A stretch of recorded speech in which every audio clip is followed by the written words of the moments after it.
want you to know that that's what brotherly love is all about. So we have love for self, that's number one.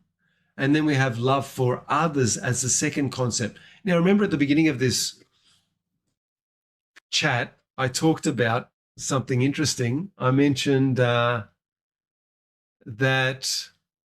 when we're dealing with resilience, we want to look at universal truths, things that were true yesterday, today, and will be forevermore.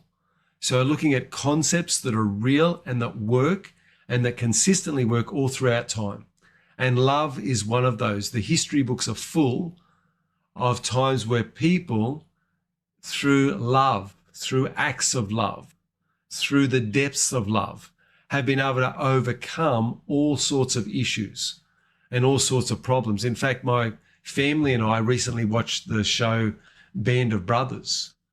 And it's the story of, you could say, the war in Germany and around the Holocaust time and what happened, how the American troops were able to infiltrate that land and were able to bring about, an end to the war.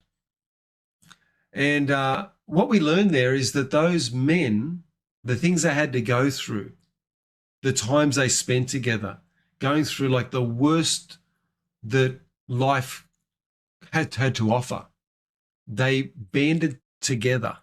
And that's in the title, Band of Brothers.